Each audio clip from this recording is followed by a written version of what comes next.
Il est 7h51 sur Sud Radio. Tiens, c'est l'heure de Carlier Libre. Et Laurie est là, évidemment, pour nous annoncer, comme chaque jour, le thème de la chronique de Guy. Eh bien, ce week-end, Guy a été marqué par une scène de la vie parisienne qui s'est déroulée hier dans les jardins de l'hôtel de ville de Paris. Tiens, bonjour Guy. Bonjour Guy. Bonjour Laurie, bonjour Patrick, bon retour. On est heureux de vous retrouver.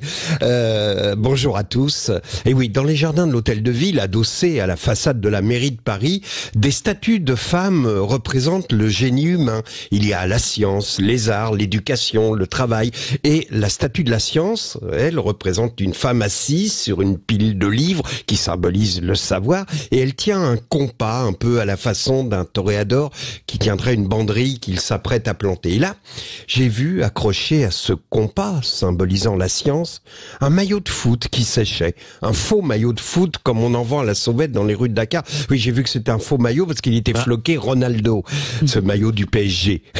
Donc en dézoomant cette image et en prenant du recul, j'ai vu la statue et puis les jardins de l'hôtel de ville et je me suis aperçu qu'ils sont devenus un camp de migrants qui attendent on ne sait quoi et que ça, on se dit que ça doit être terrible pour Anne Hidalgo d'arriver chaque matin à l'hôtel de ville en traversant cette misère et cette détresse humaine. On se dit que ces images doivent la tourmenter.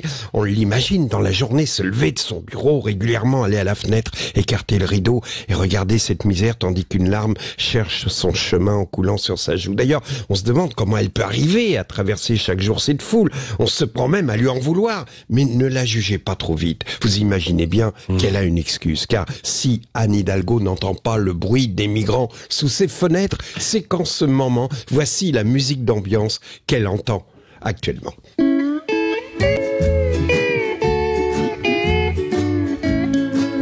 Et oui, depuis 3 semaines, Anne Hidalgo est en voyage dans les îles, mais pas de jugement prématuré. Si elle est à Tahiti, ce n'est pas de gaieté de cœur, car elle s'occupe personnellement des JO et elle est là-bas pour visiter les installations olympiques. Dans le cadre de la préparation donc des JO, elle a décidé d'aller inspecter elle-même les infrastructures de l'épreuve de surf des Jeux Olympiques. C'est tellement important, évidemment, vous imaginez bien qu'elle n'allait pas envoyer un adjoint au sport délégué ou un responsable de l'organisation des Jeux. Non, elle a pris ça en main. D'ailleurs, elle est totalement investie dans le développement durable et au point, sur ces JO, au point qu'elle a donc interdit la climatisation collective dans les chambres des athlètes. Alors vous imaginez bien évidemment que les gars vont prendre des petites clims individuelles, 10 fois plus toxiques pour l'environnement, mais peu importe. Évidemment, l'important, c'est la parole d'Anne Hidalgo et de penser à l'avenir de l'humanité. C'est un concept vertueux. Elle y croit tellement que depuis quelques mois, elle est allée parler de son désir de l'avenir, de penser à l'avenir de l'humanité en Italie, aux USA, en Arménie, en Ukraine, au Bénin, en Nouvelle-Calédonie, donc à Tahiti, à Bora Bora. Alors gardez vos sarcasmes pour vous.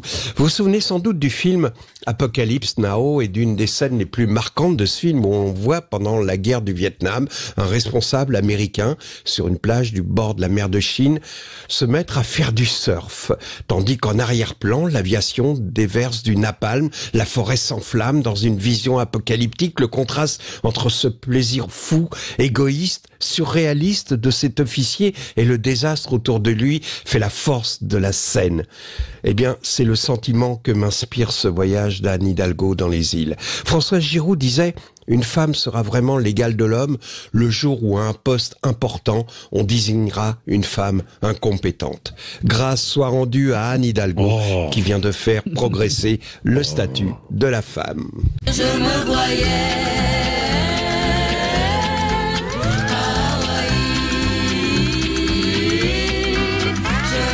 L'humeur et l'humour de Guy Carlier. Vous commencez en pleine forme, mon cher Guy, ce début de semaine. Je suis content de votre retour. Vous savez que Benjamin Glaise m'a dit je vais becter l'ancien. Il n'y est pas parvenu. Vous le démontrez encore ce matin. L'aigle est revenu. Il m'a envoyé faux SMS, Benjamin, pour me dire que... Allez, je vous embrasse. Bonne journée à tous. Bon, vous restez bien d'écoute quand même. Guy aussi, bien comme sûr. Les auditeurs. Tout à l'heure, c'est François Hollande qui sera l'invité politique à 8h30 de Jean-Jacques Bourdin. Et puis dans un instant, le journal avec Laurie Leclerc.